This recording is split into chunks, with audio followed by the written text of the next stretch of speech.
பேர் தீனசோழன். என் ஃப்ரெண்டோட அப்பாவுக்கு வந்துட்டு உடம்பு சரியில்லைன்ட்டு 16ஆம் தேதி வந்துட்டு அட்மிட் பண்ணோம்.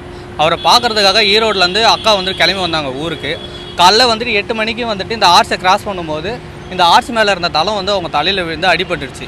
அடிபட்டதில் தலையில் வந்துட்டு 9 தையல் போட்டிருக்காங்க. கை ஃப்ராக்சர் ஆகி ஸ்டீல் வச்சுருக்காங்க கையில். இதில் இன்னொரு விஷயம், கூட இருந்த குழந்தைக்கு அடிபட்டுருச்சு. அட்மிஷன் பண்ணும்போது அக்காவுக்கு மட்டும்தான் அடிபட்டிருக்குன்னு சொல்லிட்டு அட்மிஷன் பண்ணி அவங்களுக்கு எல்லாம் பண்ணாங்க. அதுவும் வந்துட்டு ப்ராப்பராக வந்து டக்குன்னு எதுவும் நடக்கலை. அடிபட்டு 10:30 மணிக்கு மேலே தான் அவங்களுக்கு தையல் போட்டாங்க. அதுக்கப்புறம் தான் வந்துட்டு கையில் அடிபட்டதுன்னு தெரிஞ்சு நைட்டு 10:30 மணிக்கு தான் வந்துட்டு கையிலையும் வந்துட்டு கட்டு போட்டு உட்கார வச்சாங்க.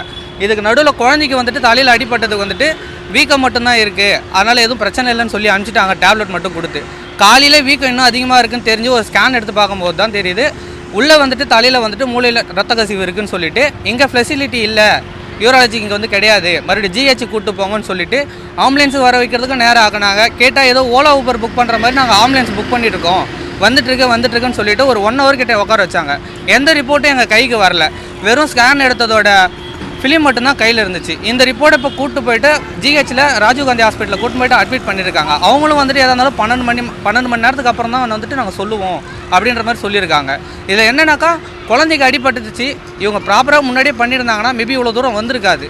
இப்போ பாருங்கள், அம்மா வந்துட்டு இந்த இடத்துல இருக்காங்க, அடிபட்டு அவங்களாலையும் முடியல, தலையிலையும் கட்டு போட்டிருக்காங்க, கையிலையும் கட்டு போட்டு இங்கே அட்மிட் பண்ணியிருக்காங்க.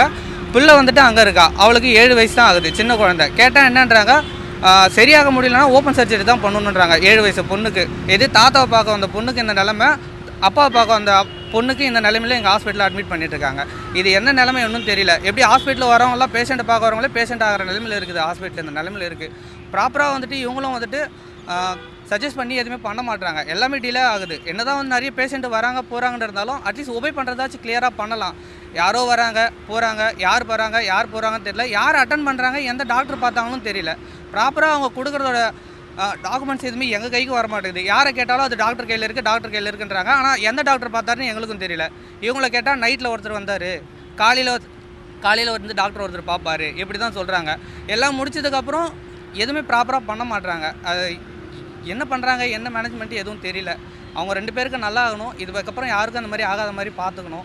இந்த மேனேஜ்மெண்ட் வந்துட்டு கொஞ்சம் பார்த்து இந்த மாதிரி பராமரிப்புலாம் கொஞ்சம் நல்லபடியாக வச்சுக்கணும். அவங்களுக்கு தகுந்த நடவடிக்கை எடுத்து அவங்களுக்கு வந்துட்டு ஒரு நிதி உதவி இதுக்கப்புறம் ஏதோ ஒன்று பண்ணி அவங்கள நல்லபடியாக பார்க்கணுன்றதான் வந்து வேண்டுகோள். நாங்கள் இது வந்துட்டு விழுந்ததுக்கப்புறம் கேட்டு ஸ்டேஷன்லேயும் கம்ப்ளைண்ட் கொடுத்துட்டோம். எங்கள் சைட்லேருந்து ப்ராப்பராக என்ன பண்ணணுமோ அந்த ப்ராப்பரான நடவடிக்கை என்னவோ எடுத்தாச்சு. இங்கே இருக்கிற D1 ட்ரிபிள் ஸ்டேஷன்லேயும் வந்துட்டு கம்ப்ளைண்ட் பண்ணியிருக்கோம். நாங்கள் பிரச்சனை இல்லை, அது கொடுத்துருக்கோம். ப்ராப்பராக என்ன ப்ரொசீஜரோ அவங்களும் வந்துட்டு பண்ணிகிட்ருக்காங்க. இப்போ குழந்தைங்க அட்மிட் பண்ணியிருக்காங்க. எதாக இருந்தாலும் ஒரு ஸ்கேன் எடுத்துகிட்டு அதுக்கப்புறம் தான் எதாக இருந்தாலும் பொண்ணுன்னு சொல்லியிருக்காங்க. இப்போ அம்மா வந்துட்டு இங்கே இருக்காங்க, பிள்ளை அங்கே இருக்கிறா. இதை பற்றி யாரும் சொல்லலை, எதுவும் கேட்கல. இதுக்கு முன்னாடி இது வரைக்கும் நடந்துச்சான்னு தெரியல. எங்களுக்கு நடந்ததுனால இவ்வளோ பேருக்கு தெரிய வந்துச்சு. மேபி இதுவும் ஒரு நியூஸ் மாதிரி முடிஞ்சு போச்சுன்னா அடுத்தது யாருக்கு நடக்கும் தெரியல. ஏன்னா நாங்கள் வரும்போது தான் இது விழுந்தது, அதுக்கு முன்னாடி இங்கே விழுந்தது ஆல்ரெடி இருக்குது. அப்போ அது யார் மேலே விழுந்துச்சோ அவ்வளோ விடாததுனால அது பிரச்சனை இல்லைன்னு விட்டாங்களான்னு தெரியல. இல்லை அடுத்தது வந்துட்டு விழுற வரைக்கும் இதே மாதிரி தான் வச்சுருப்பாங்களான்னு தெரியல.